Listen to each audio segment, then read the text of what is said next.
En el video previo mostramos cómo integrar una capa de una red neuronal convolucional, es decir, una capa convolucional. En este video vamos a ver cómo podemos concatenar diferentes capas para integrar una red neuronal profunda. Y con esto vamos a tener los conocimientos necesarios para poder resolver problemas con redes neuronales convolucionales. Aquí habíamos dicho que tenemos cuatro filtros como este de aquí, cada uno de 5 por 5 por 3. Y esto nos dio una salida. Aquí decíamos que la entrada, recuerden, eran de 100 por 100 por 3. Y esto nos genera una salida que es de 96 por 96 por 4. Vamos a decir que aquí hubo una comb. Usualmente se utilizan así, comb layer. Así vamos a encontrar en el software, ¿no? Como una capa convolucional. Aquí vamos a ponerlo como este símbolo de convolución, para indicar que fue una capa convolucional. Ahora, imaginemos que acá queremos pasar esta salida, este volumen de activación, por otra capa convolucional. ¿Cómo le hacemos? Simplemente tenemos que indicar cuántos filtros necesitamos. Número de filtros. Y eso nos va a dar nuestra salida de una capa convolucional. Lo primero que tenemos que pensar es el número de filtros que queremos aplicar. Y este número realmente es un tanto arbitrario. Usualmente se recomienda que se utilicen números que sean potencias de 2, porque tradicionalmente software de Deep Learning está especializado para trabajar de forma más óptima con números que sean potencias de 2. Entonces podríamos decir que ahora vamos a tener 16 filtros. Ese número nosotros lo definimos, o podemos estar intentando a prueba y error. Pero el número de filtros nosotros lo definimos. De la misma forma que aquí en este ejemplo dijimos, vamos a tener 4 filtros. Eso no tiene que ver con el tamaño de la entrada. Eso es importante. El número de filtros que nosotros definamos para nuestra capa de convolución no está relacionado con el tamaño de la entrada. Ahora, las dimensiones del filtro sí están relacionadas. Y eso es lo que vamos a ver. Por ejemplo, podemos decir entonces que aquí tenemos, vamos a seguir aplicando 5 filtros de 5 por 5. Cada uno de 5 por 5. ¿Sí? 5 por 5 es un tamaño muy común en filtros, entonces vamos a decir que son de 5 por 5. Eso tampoco está relacionado, al menos directamente, con el tamaño del volumen de entrada. Sin embargo, ¿cuál es la dimensión de profundidad? ¿Cuántos canales va a tener cada uno de estos filtros? Lo que tenemos que notar es que el tamaño del volumen, el número de la dimensión del volumen de los filtros está dado por este volumen del arreglo de entrada, por esta dimensión. En este caso fueron 4. Veamos cómo en el caso previo, en la primera capa, teníamos una profundidad de filtros de 3 que correspondía al canal rojo, verde y azul del volumen de entrada. Decíamos un filtro para cada canal. En este caso también mantenemos un filtro para cada canal. Sin embargo, el número de canales es diferente. En este caso el volumen de entrada tiene 4, por lo tanto aquí tenemos 4 filtros. Y eso es todo. Eso es todo lo que tenemos que hacer. Así diseñamos la siguiente capa convolutiva. Vamos a hacer un ejemplo más de cómo calcularíamos las dimensiones de esta capa. Y vamos a decir nuevamente, W va a ser igual a H, y este tamaño va a ser el tamaño de nuestro elemento de entrada, de nuestro arreglo de entrada, 96, menos el filtro. Son filtros cuadrados. Recuerden, podríamos tener filtros que no tengan las mismas dimensiones acá. No es común hacer eso. Vamos a utilizar filtros cuadrados. Menos el tamaño del filtro, 5, más 2 veces el padding. Podemos decir que tenemos padding. Vamos a decir que usamos padding igual a 2. Entre el stride va a ser de 1 más 1. Y esto, cuando utilizamos filtros de tamaño 5 y padding de 2, el tamaño se conserva. Por lo tanto va a ser 96 menos 5, sería 91 más 4, 95 más 1, 96. Por lo tanto, este tamaño se preserva. Es muy común que utilicemos padding de 2 con filtros de 5 o utilizar padding de 1 con filtros de 3 por 3. Ahí también se conservan los tamaños de entrada. Entonces, nuestro volumen de salida va a tener un tamaño que va a preservar las dimensiones de la entrada. Y van a ser de 96 por 96. ¿Cuántos elementos? ¿Cuál va a ser el volumen? ¿Cuál va a ser esta profundidad de nuestro arreglo? Y déjenme quitar este 96 para que no vaya a parecer que es esta profundidad. ¿Cuál sería este tamaño? ¿Cuál sería el tamaño de esta dimensión? ¿Cómo lo hicimos? ¿Cómo fue en el caso previo? En el caso previo teníamos filtros de 5 por 5 por 3 y aplicamos 4 filtros. Y teníamos un mapa de activación para cada filtro. Lo mismo va a pasar acá. Dado que dijimos que vamos a tener 16 filtros, vamos a tener 16 como volumen.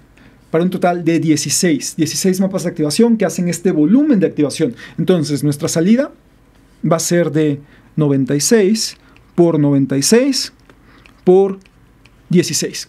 Y esa es nuestra segunda capa convolucional. Algo que usualmente no queremos que nos pase es que lleguemos a 10 capas convolucionales y todas tengan 96 elementos. Porque al final, después de un volumen de salida en la última capa convolucional, vamos a ver que lo que comúnmente se hace es hacer un aplanado, un flatten de ese volumen, convertirlo a un vector y ese vector pasarlo por una capa o dos capas de redes neuronales normalitas para determinar el número de clases que queremos. Por ejemplo, 10 clases en el caso de MNIST. Determinamos esas 10 clases a través de una o dos capas de fully connected o de capas lineales. Entonces, el último volumen lo tenemos que aplanar. Tenemos que convertirlo a un vector. Por lo tanto, si llegamos al final con un vector que tenga con un volumen de 96 por 96 por 16, este sería un vector bastante grande. Y más que eso, usualmente en las últimas capas tenemos 256 o 512 o 1024 elementos de profundidad. Por lo tanto, no queremos tener un vector tan enorme, ¿no? Imagínense llegar a 96 por 96 por 1024. Además, las imágenes usualmente no son de 96 píxeles en una imagen de entrada. Bueno, 100 píxeles en una imagen de entrada es muy pequeña. Por lo tanto, las imágenes van a ser más grandes y entonces tendríamos un vector enorme. Por esto, una práctica común es cada determinado número de capas no tiene que ser después de cada capa. Cada determinado número de capas, a veces cada 2 capas, cada 3 capas, dependiendo de la profundidad de la red neuronal, se agrega una capa que se llama, entre estas capas se coloca una capa que se llama, vamos a ponerla aquí, pooling layer, que realmente se vuelve parte de la capa, de la misma capa. El concepto de pooling layer es muy sencillo. Hay dos tipos principales, max pooling y average pooling. Average pooling es un promedio. Y la intención de estas capas es que al aplicar esta operación, lo que vamos a hacer es muy sencillo. Es tomar como un filtro, vamos a decir, de 2×2. Notemos que el filtro está vacío. Realmente es un filtro como para seleccionar los elementos.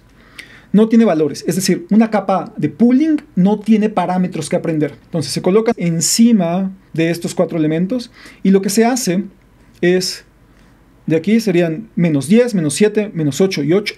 Se toma el valor más grande. En el caso de max pooling, se toma el valor más grande de esos 4 elementos. En el caso de average pooling, se toma el promedio de esos 4 elementos. En la práctica, average pooling casi no se utiliza. El que más se utiliza es max pooling. Por lo tanto, tendríamos el valor más grande de menos 10, menos 7, menos 8 y 8. Y eso nos corresponde a 8. Las características más comunes para max pooling es un filtro de 2×2 y un stride de 2. Por lo tanto, en vez de llegar aquí a esta posición, llegaríamos a esta posición. Y ahora tomamos el valor más grande de estos 4 elementos, que en este caso sería el más grande entre 6, menos 6 y 9, sería 9. El siguiente valor entonces aquí sería 9. Repetimos para la siguiente posición. Para esta, aquí sería 10 y aquí sería 8. El mayor de estos 4 sería 10 y el mayor de los últimos 4 sería 8. Y de esta forma, utilizando un filtro max pooling de tamaño 2×2 con stride igual a 2, generamos una salida que lo que hace es reducir el tamaño del volumen de entrada y el volumen de entrada nada más se reduce en alto y ancho. El número de dimensiones en la profundidad se conserva, ese no se ve afectado, nada más se reduce el alto y el ancho. Entonces, este es el filtro más comúnmente utilizado, o este es los tamaños, las dimensiones de la operación max pooling más comúnmente utilizadas, donde realmente lo único que se hace es tomar el máximo de cada 4 elementos, por lo que el tamaño de dimensiones de alto y ancho se reduce siempre a la mitad. Entonces ya tenemos una salida que es de 2×2 para una entrada de 4×4. Si la entrada fue de 128 por 128, tendríamos una salida de 64 por 64 por el número de elementos de profundidad.